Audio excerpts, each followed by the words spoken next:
कोंड माऱ्यात सर्वांसकट राहिली, एक इच्छा मनी अर्धवट राहिली.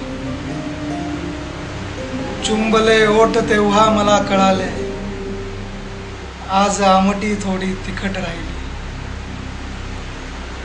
चेहराही तिचा आठवेना मला, जन्मभर फक्त स्मरणात बट राहिली. बंद झालेत दारे मनाची पुन्हा, फक्त चोरून बघण्यास फट राहिली. सर्व घेऊन गेलेस मागे तरी, ही तुझी आठवण बावळट राहिली. आपले फार काही न झाले पुढे, आपले फार काही न झाले पुढे, आपली ही कथा अर्धवट राहिली. आपली ही कथा अर्धवट राहिली.